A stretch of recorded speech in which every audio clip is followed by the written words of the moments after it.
Časopis Spy uspořádal další nakopnutý mejdan a soutěž o nejlepší tanečnici.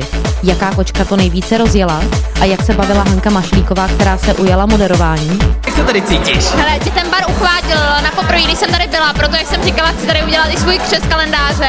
Ten bar je úžasný, jsou tady úžasní lidi a úžasně se tady kalí. Takže nafasuješ hucule a hurá k tyči. Počkej, ale co ty víš, třeba dneska tam hodím nějaký číslo, viď? Takže já se mám těšit. Na segway, mašle, uteče, takhle to bude objíždět. Já myslím, že se spíš by měl těšit i tvůj přítel. Jak to jako máte? Striptease jakoby předehrát, hele zatím ne, tak my jsme spolu 4 měsíce, takže ještě striptease neproběh. Vy nepotřebujete dohánět tady tyhle věci, vy jako jdete přímo na věc. Možná si dneska do toho tak rejpnul, že se vyhecuju. Přijdem domů, vemu podvazky a bude to čo. Jak se bavíš? Dobře, teď jsem přišla, takže teprve to se bude rozjíždět. Mně se líbilo číslo 1. Já mám pocit, jako, že teda příště tancuješ ty a dostaneš plaketku. Proč až příště?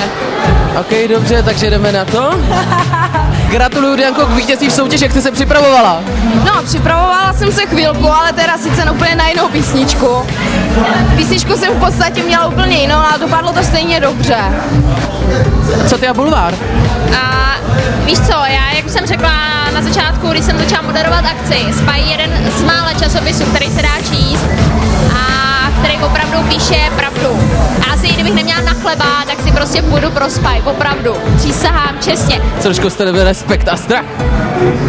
To spíš bude, až budu padat, víš, přece jenom těch mých 90 kg váhy, to je dobrý. Hammer, tam se ti vleze celý tvůj tým, mám pocit, jakože to bylo docela taky jako z praktických důvodů, tuhle dodávku. Tak samozřejmě vzadu, když se sklopí sedačky, jak se tam dá krásně souložit, což je asi největší výhoda, no a jinak je to hezký auto.